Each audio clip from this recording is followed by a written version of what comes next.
What's up, guys? Welcome to the Being Beautifully Honest podcast and channel. Thanks for being here, being subbed. If you're not, hit the button. And if you're listening on YouTube, hit the like. It's like walking in the room and hitting that light switch. Let's brighten up the place and get into the real of reality TV. You know, because I'm not watching Love and Marriage Huntsville on the show, on the network when it comes on, and I'm not recording it on my DVR to watch it later. And I'm just catching clips of it on Instagram when it's uploaded, and I'm just, listening to a few other people's commentary when they talk about it or give a review on the show.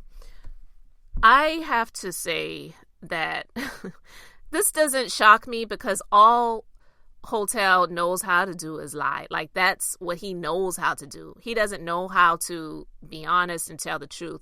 If something that is the truth slips out, it's actually by accident, Like when I talked about previously when he did that live video and he was trying to make insinuations as to why he understands men when they just kind of throw in a towel and give up not being in their kids' lives because of women, trying to blame women. But in that same sentence, when he was trying to allege that Melody was the one that was abusive in the relationship, which we know is a lie, but he slipped out. We men, we hit sometimes and then we get hit back, and that's okay.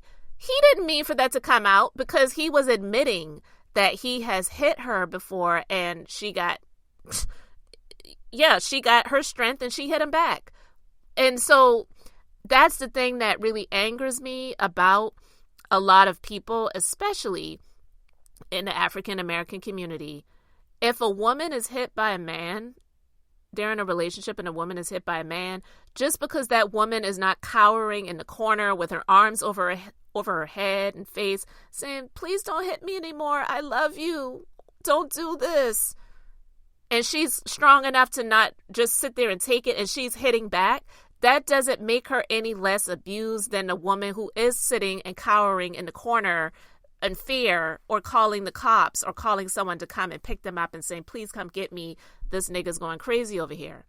You know what I mean? So that's one of the things that angers me, because people will make excuses to say, well, see, look at her. Look at her. She's got that knife in her hand. She's tossing that stuff around the house. He did what he did, and then he grabbed his phone to record her response. It's just so stupid when people try to make her out to be this monster. But I digress.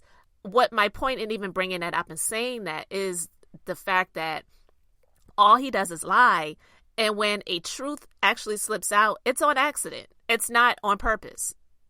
So anyway, I wanted to talk about this because I'm not watching the show when it comes on. So I'm not really, sometimes I might miss something.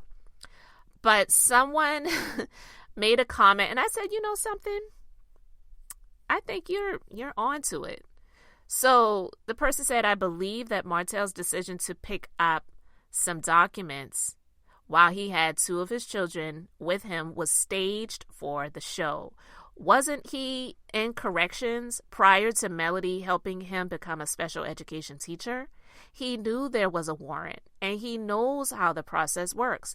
If someone was to directly ask him, his facial expressions will tell the story. His facial expressions always speaks the truth. And listen, I 100% believe that is the truth.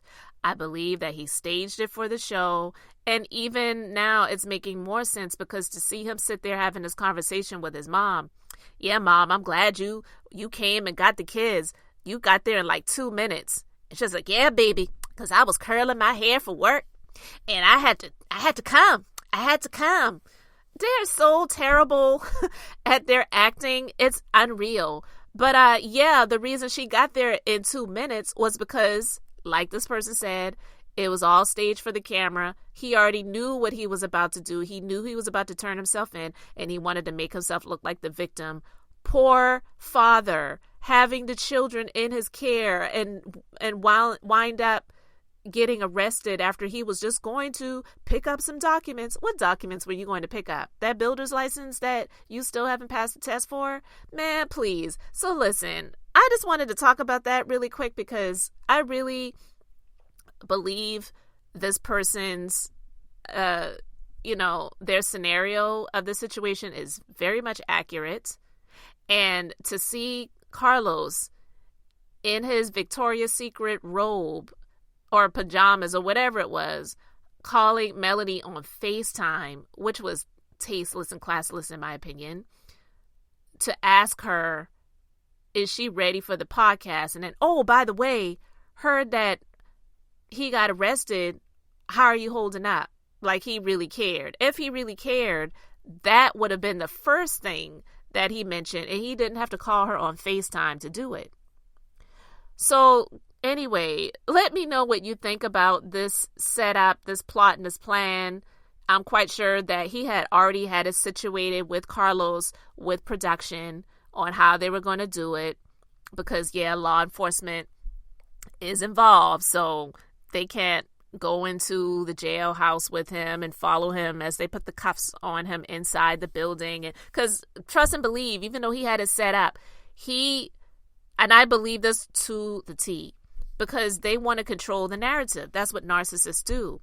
So he didn't want a situation where he was out filming somewhere and then they just came up on him and busted him and put cuffs on. Like, no, he doesn't want anybody to see him in that way. He wants to have people see him looking clean.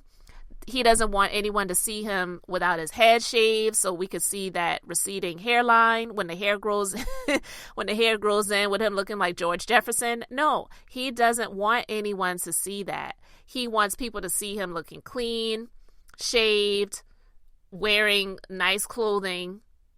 He doesn't want anyone to see him looking dirty like his soul is. So he definitely controlled that narrative to say, look, this warrant is out. I don't want to have a situation where they come and get me, so I'm just going to go there myself and turn myself in. And that's exactly what I believe happened. So guys, you can let me know what you think about it in the comment section. Thanks for being here, liking, and subscribing. I'm Beth, just being beautifully honest. So until next time, I wanted to keep it brief, beautiful, and now I'm going to say bye.